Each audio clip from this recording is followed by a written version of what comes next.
انسان جو اپنے بیٹے کو وصیت کرتا ہے وہ اس کے تجربات کا نچوڑ ہوتی ہے، اور کمال محبت کے ساتھ اس کی سراسر بھلائی مقصود ہوتی ہے، اور باپ وہ وصیت اپنے بیٹے کو کرتا ہے۔ اور یہاں وصیت کرنے سے قبل کتنے پیار بھرے انداز میں، یا بنیا، اے میرے پیارے بیٹے، احفظ انی اربعن و اربعن، میں تمہیں 4 چیزیں بیان کرتا ہوں، اور 4 چیزیں اس کے ساتھ جڑی ہوئی ہیں، تو یہ 8 چیزیں تم یاد کر لو۔ لا یضرک ما عملت معہن، اگر یہ تیرے عمل کا حصہ بن جائیں تمہیں زندگی میں کبھی نقصان نہیں ہوگا، زندگی میں تم شر سے بچے رہو گے، برائی سے بچے رہو گے، نقصان سے بچے رہو گے، تمہارا باطن تمہارا ظاہر اچھا رہے گا اگر ان 4 چیزوں کو 4 چیزوں کے ساتھ جوڑ کر کے اپنے عمل کا حصہ بنا لو۔ فرمایا ان اغنى الغناء العقل، سب سے بڑا غنا، سب سے بڑی دولت مندی، سب سے بڑی ثروت عقل ہے۔ اگر کسی کو عقل کا رزق دیا گیا ہے تو وہ سب سے بڑا دولت مند ہے۔ اگر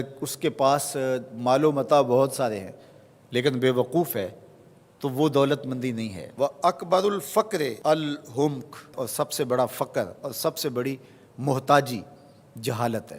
سب سے بڑی دولت مندی عقل ہے، اور سب سے بڑی غربت، سب سے بڑی غریبی اور سب سے بڑا فقر اور محتاجی بے وقوفی ہے۔ وَأَوْحَشَ الْوَحْشَةُ الْعُجْبُ، اور سب سے بڑی وحشت تنہائی عجب ہے، خود پسندی ہے، اپنے آپ کو دیکھنا کہ میں بہت کچھ ہوں۔ جو شخص اپنے آپ کو دیکھتا رہتا ہے اور وقت اپنے آپ کو ہی لوگوں کے سامنے پیش کرتا رہتا ہے بنا سنوار کے، وہ تنہا ہو جاتا ہے۔ لوگ اس کی ان خوبیوں کا بھی انکار کر دیتے ہیں جو خوبیاں واقعتاً اس کے اندر موجود ہوتی ہیں۔ اگر پاؤ ہے تو اپنے آپ کو سیر نہ بتاؤ، لوگ پاؤ کا بھی انکار کر دیں گے۔ تو جو جس حالت میں ہو وہی حالت لوگوں کے سامنے ہونی چاہیے، بلکہ اس سے اگر کم ہو۔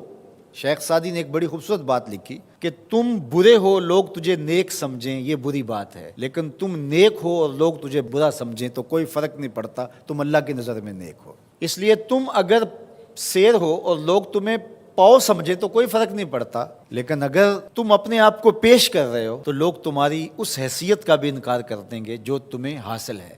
وَأَكْرَمُ الْحَسَبِ حُسْنُ الْخُلُقِ، سب سے اچھا جو حسب و نسب ہے وہ کیا ہے؟ میں فلاں ہوتا ہوں، میں فلاں ہوتا ہوں، میں فلاں کا بیٹا ہوں، فلاں قبیلے سے میرا تعلق ہے، میرا باپ بڑا امیر کبیر تھا۔ اپنا حسب نامہ اس طرح لوگ پیش کرتے ہیں، مجھے جانتے ہو کہ میں فلاں ابن فلاں ہوں۔ سیدنا علی المرتضیٰ فرماتے ہیں بہترین جو حسب ہے جو آپ پیش کرتے ہیں وہ کیا ہے؟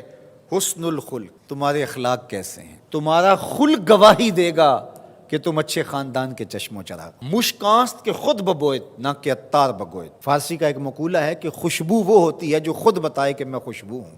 خوشبو بیچنے والا بتاتا پھر ذرا سونگ کے دیکھیے یہ بڑی اچھی خوشبو ہے، ذرا سونگیے، کہا یہ بتانے کی ضرورت نہیں۔ حضرت علی المرتضیٰ فرماتے ہیں تمہارے خلق کی خوشبو سے لوگ سمجھ جائیں گے یہ کون ہے، تمہارے اخلاق اتنے اچھے ہوں کہ لوگ پہچان جائیں تم کون ہے۔ تو بہترین حسب و نسب کیا ہے؟ اپنے بیٹے حضرت امام حسن رضی اللہ تعالیٰ عنہ کو بتا رہے ہیں، مجھے بتائیے امام حسن سے بہتر نسب اور حسب کس کا ہو سکتا ہے؟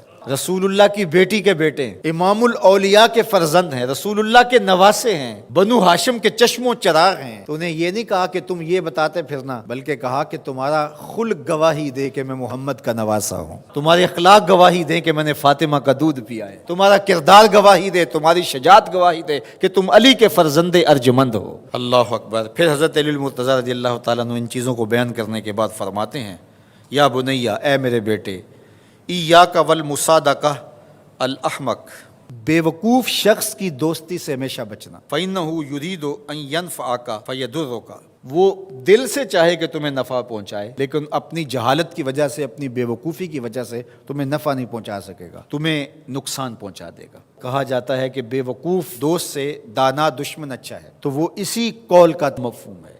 آپ نے اپنے بیٹے حسن کو یہ نصیحت کی، یہ نصیحت پلے باندھنے، اور کبھی بھی جاہل اور بے وقوف سے دوستی نہ رکھیں، اس سے رویہ اچھا رکھیں، سلوک اچھا کریں، اس کے لیے خیر کا ذریعہ بنیں آپ۔ یہ مطلب نہیں کہ بے وقوف کو آپ سلام بھی نہ کریں، لیکن دوستی، اعتماد آپ اس پہ نہیں کر سکتے۔ وَإِيَّاكَ وَمُصَادِقَةَ الْبَخِيلِ، اور بخیل سے کبھی بھی دوستی نہ لگانا۔ فَإِنَّهُ يَبْعُدُ عَنْكَ أَحْوَجَ مَا تَكُونُ إِلَيْهِ، اس لیے کہ جب تجھے انتہائی ضرورت کا وقت آئے گا تو وہ تجھ سے دور ہٹ جائے گا، اور تو اس پہ توقع لگائے ہوئے ہوگا کہ میرا دوست ہے اور اوکھے ویلے میرے کام آئے گا، لیکن اوکھے ویلے وہ کام نہیں آئے گا۔ تو بخیل سے دوستی کا رب نہیں رکھنا۔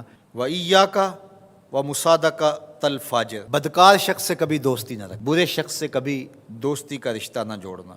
فَإِنَّهُ يَبِيعُكَ بِالطَّافَةِ، جو فاسق و فاجر ہے، برا شخص ہے، بدکار ہے، اس سے دوستی نہ رکھنا، اس لیے کہ وہ بہت تھوڑی قیمت میں تجھے بیچ دے گا۔ اور آخری بات، وَإِيَّاكَ وَمُصَادَقَةَ الْكَذَّابِ، جھوٹے آدمیوں سے کبھی دوست نہیں رکھنا۔ فَإِنَّهُ كَالسَّرَابِ يُقَرِّبُ عَلَيْكَ الْبَعِيدَ وَيُبْعِدُ عَلَيْكَ الْقَرِيبَ، وہ بعید کو تجھے قریب دکھائے گا، قریب کو تجھے بعید دکھائے گا۔ جو چیز قریب ہوتی ہے، جو سراب ہوتا ہے تو دور سے پانی دکھائی دیتا ہے، لیکن جب قریب جا کے دیکھتے ہیں تو سراب ہوتا ہے، پانی نہیں ہوتا۔ تو کہا وہ بھی سراب کی طرح ہوتا ہے، کذاب، جھوٹ بولنے والا، جو تجھے وہ نقشہ کھینچے گا جو ہوگا نہیں، تجھے وہ چیزیں بتائے گا جو نفس العمل میں نہیں ہوں گی، اور تو ایک مغالطے میں مارا جائے گا۔ یہ ہے حضرت سیدنا علی المرتضیٰ رضی اللہ تعالی